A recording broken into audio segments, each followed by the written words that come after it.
Yeah. Tank is one of the most interesting fighters to watch because he's so different. His style is so different. You know, he's so economical. Like, he puts pressure on guys without throwing too many punches, and then starts to figure holes out. And the way he can explode and move in with one shot, my God. Yeah, he very explosive. He's very explosive, and you know, man, he be cracking them dudes. Hey, he be putting them to sleep. Just cracking people. Don't dub it on, yo. I'm not paying. Challenge.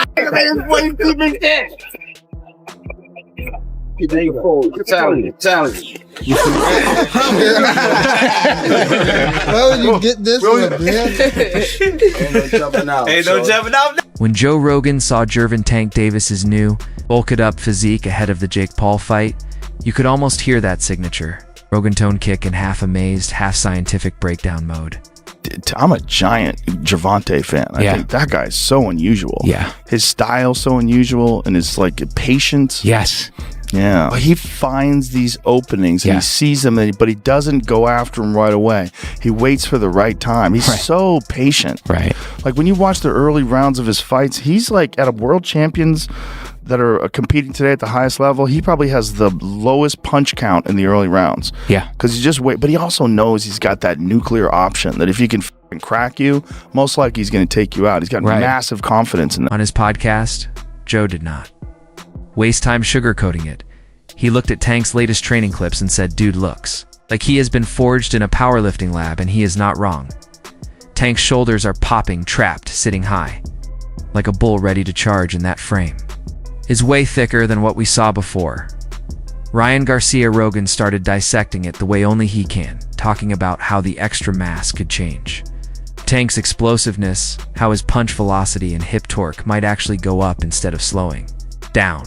It's interesting, right? Like, you don't know whether someone's ever going to be able to figure that out or whether or not he's just going to keep cracking people. Yeah. You know, so it's part of the fun of watching it. I've talked to a lot of like real boxing purists. It's like, you can't rely on that style. Right. He's got to be busier. When he gets to the best guys, it's not going to work out. Like, well, we'll see. Yeah. We'll see, because there's so many good guys. But the real juice came when Joe compared Tank to a mini Mike Tyson, with modern training science saying he is built to detonate, not just box.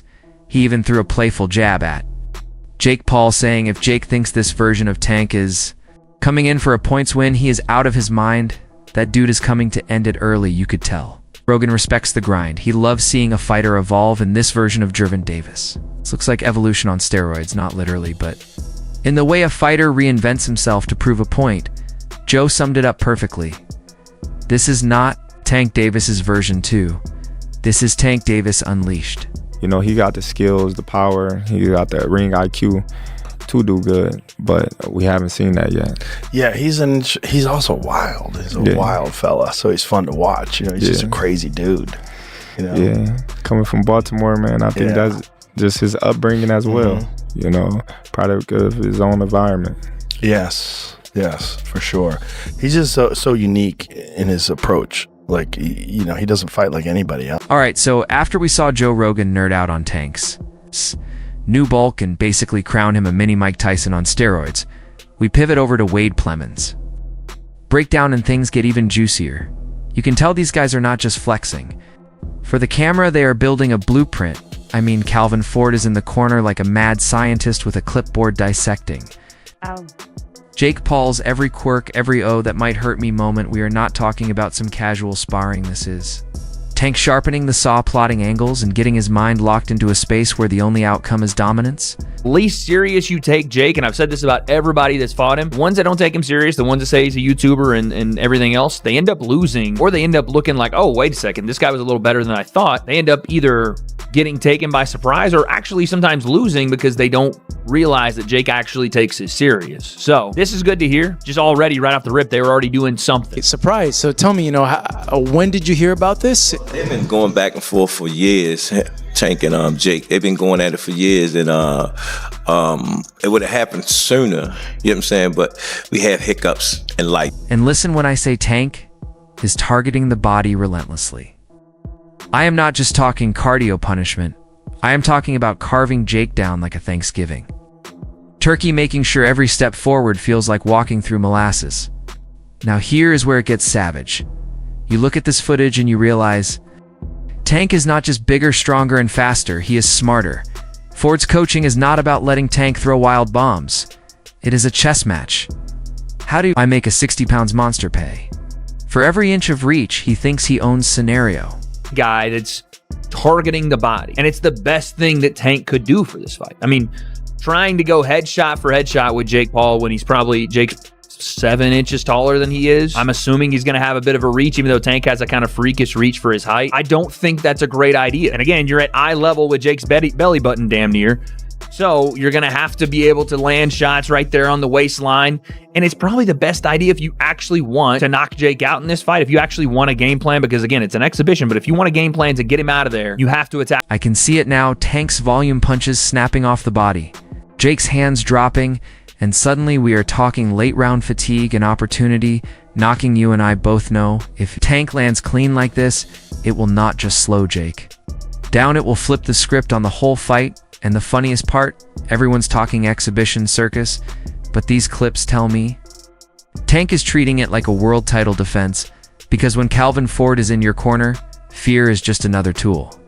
To sharpen, buckle up, because this is not Tank showing off for Netflix, it is Tank plotting a takeover, and you better believe he is ready to expose every crack in Jake's armor. Ridiculously hard for Tank to actually knock Jake out. I'm just, that's like 70-pound difference, 60-pound difference. That means something. And Jake's not some guy that's never thrown punches. He's a relative novice when it comes to, skill level that Tank has, but still, he knows how to protect himself. And again, his body structure allows for some mistakes to happen that he wouldn't have to pay for like he would if he was 135 pounds. Point being, I would be impressed, very, if Tank knocked him out cold or dropped him with some, hurt it. And just when we thought Calvin Ford's honesty was wild, here comes Lamont Roach Sr. dropping straight up boardroom heat on Gervonta Davis's business moves. Man did not even throw punches, he threw contracts. He basically said Tank skipped a rematch and ran to Netflix like forget honor.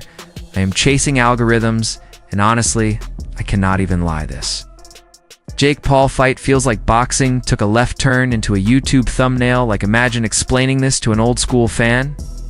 Yeah, Broso Tank Davis is fighting the guy who used to prank people at Target.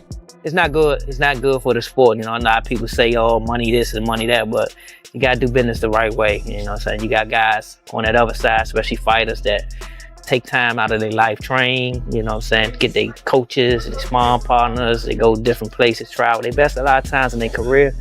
And it's a lot. So, when they get back, they get news like that, it does not receive well. So, but we solid. We're going to stand 10 toes down, man, and we're going to see what's next for us. But here's where it gets funny. Roach said it straight. You cannot. I'll just break business and bounce for more money. And I am sitting there like, bro, tell that to half of Hollywood and every influencer with a boxing license still he has. Got a point. If Tank really ditched that rematch for Jake Paul, that is like skipping the NBA Finals to go play a celebrity 3v3. Yeah, you will get the bag, but your legacy side. Eyeing you hard now. Do not get me wrong, Jake. Paul can punch, but Tank's built like a pocket nuke with gloves. This is not content creation. This is career destruction. And if Jake walks in thinking this is another influencer exhibition, he's going to learn real quick that Tank does not do collabs. He does consequences. Tank is just so much more better than Jake Paul. And some people feel, well, Jake Paul is this big heavyweight that punches hard, and Tank's going to find out, do you feel like this is going to be an actual real fight just underneath the term exhibition? And do you see the fight playing out when someone gets hurt? I don't even want to talk on that fight, man. So I can care less about what it is. It's an exhibition, man. You know what I'm saying? It ain't nothing. He ducked that work. Yeah. He ducked that work. And right after, Lamont Roach Sr. went off on Tank for skipping business ethics. 101, his son, Lamont Roach Jr. came through and torched the situation like a man who is just done being polite. He straight up said what everyone's been whispering. Tank did not just dodge the rematch, he swerved into the Jake Paul circus like it was Coachella. And the best part, Roach has called it exactly what it is for laughs. Like, bro, imagine training your whole life for a world title just to watch the guy who beat you jump into an influencer brawl where the biggest headline is glove size. You can feel Roach's frustration. This man wanted smoke in the ring, not Tank chasing clicks on Netflix. Better rematch fight versus Gervonta after this fight. Who knows? He said he's retiring. I believe him. Honestly, I think he's scared. So if he's going to retire, I believe he's going to retire. You think you'll retire after the exhibition match? I think so. Why do you say that? Because we get scared. And listen, I get it. The Jake Paul fight's got dollar signs dancing around it like a Vegas slot machine. But legacy does not live on TikTok if Tank's really walking away after. Jake, that is like a superhero retiring mid-series because the merch sold out. I mean, Jake Paul is 200 pounds of content creation, and Tank is built like a human missile. That fight is either going to be the shortest main event ever, or the biggest marketing masterclass since Logan boxed a weather. Either way, this whole thing feels like boxing went from HBO drama to YouTube reality show overnight. But hey, we will all still watch, because when Tank Davis steps in there with Jake Paul, you know something viral, violent, and very, very expensive is about to go down. Jake Paul and Gervonta fight. The weight, the ounces on the gloves, 12 ounce, and then, Calvin was asking to get the 10s. What do you think about that? And people who don't understand that. I'm not worried about that. I'm not worried about their fight per se. Like, I really don't care. I don't care about their fight. Here's the wild part, man. This fight feels like a social experiment. Disguised as a main event, you have Jake Paul, the internet's golden boy of chaos, stepping into the same ring as Gervonta. Davis, a dude who was literally bred in Baltimore's boxing trenches. It is influencer culture versus real fighter mentality. The algorithm versus the art form. And the crazy thing, both sides need each other right now. Jake wants legitimacy. Tank wants legacy outside the usual boxing bubble. It is like two universes colliding just to see who bends first. But here's my hot take. If Tank cracks Jake clean, that is not just a knockout. That is a cultural reset. That is the day boxing reclaims the internet from the influencers. But if Jake somehow survives, even takes Tank deep into the later rounds, oh buddy, we might be looking at the birth of the most hated success story in combat sports history. Either way, this is not just a fight. It is a battle for who gets to own the spotlight next. Jake Paul is good enough where people say, oh, he's terrible. Jake Paul is not a world-class fighter. I don't care how a person feel about that. Fighters that started in their formative years, like we did, 8, 9, 10, we got too much time in. Jake will never catch up to that. Nope. He'll never catch up to that. We just got too much time in. And there it is. One's chasing greatness, the other's chasing validation, but both are gambling with everything that makes them who they are. When those gloves touch, it will not just be a fight. It will be the moment boxing finds out. If authenticity still beats algorithm, because either Tank is about to remind the internet what real power looks like, or Jake is about to pull off the biggest plot twist since McGregor-Mayweather. But what do you think is Tank about to drop Jake? Faster than Wi-Fi in a hotel lobby? Or is Jake really built to survive Baltimore's smoke? Drop your thoughts below. Debate it, roast it, defend it. I want to hear all of it.